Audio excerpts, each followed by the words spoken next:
एक हालिया नौसैनिक घटना ने भारत की विदेश नीति पर कई सवाल खड़े कर दिए हैं। चलिए समझते हैं कि ये पूरा मामला है क्या। कहानी शुरू होती है सिर्फ 2 हफ्ते पहले से, जब भारत और ईरान दोस्त थे, साथ में नौसैनिक अभ्यास कर रहे थे। लेकिन कुछ ही दिन बाद इसी दोस्ती ने एक दुखद मोड़ ले लिया। हिंद महासागर में 87 ईरानी सैनिक मारे गए। और इस पूरी घटना पर भारत की तरफ से आधिकारिक जवाब क्या आया, ये हमारा मामला नहीं है।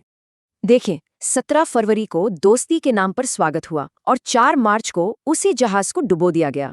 आयरस देना नाम का ये जहाज जब डूबा तो इसमें 87 ईरानी सैनिकों की जान चली गई।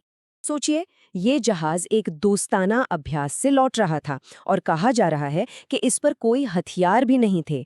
इतनी करीबी दोस्ती के बावजूद जब मदद की गुहार लगाई गई तो भारत की ओर से कोई जवाब नहीं आया। ये घटना तब हुई जब मिडल ईस्ट में अमेरिका, इजराइल और ईरान के बीच पहले से ही तनाव चल रहा था। जवाब में ईरान ने होर्मुज जलडमरू मध्य बंद कर दिया। दुनिया का 20% तेल यहीं से गुजरता है। सोचिए भारत पर क्या असर होगा। इसे भारत की स्ट्रेटेजिक ऑटोनॉमी से एक बड़ा भटकाव माना जा रहा है, मतलब अपनी विदेश नीति खुद तय करने की आज़ादी।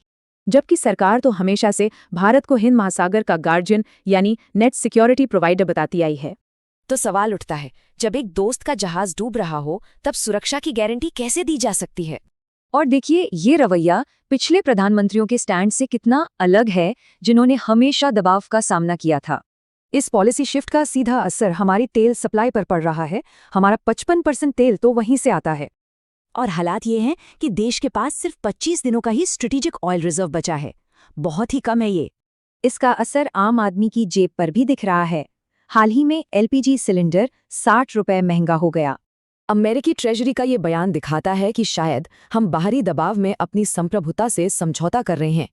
तो सवाल ये है कि आखिर विदेश नीति में इतना बड़ा बदलाव आया क्यों? एक थ्योरी ये भी है, जिसे विपक्षी नेता बताते हैं, कि एक करप्शन केस को लेकर पीएम मोदी पर दबाव बनाया जा रहा है। तो ये घटना एक बड़ा सवाल छोड़ जाती है। क्या ये एक छोटा संकट है या फिर वर्ल्ड स्टेज पर भारत की भूमिका हमेशा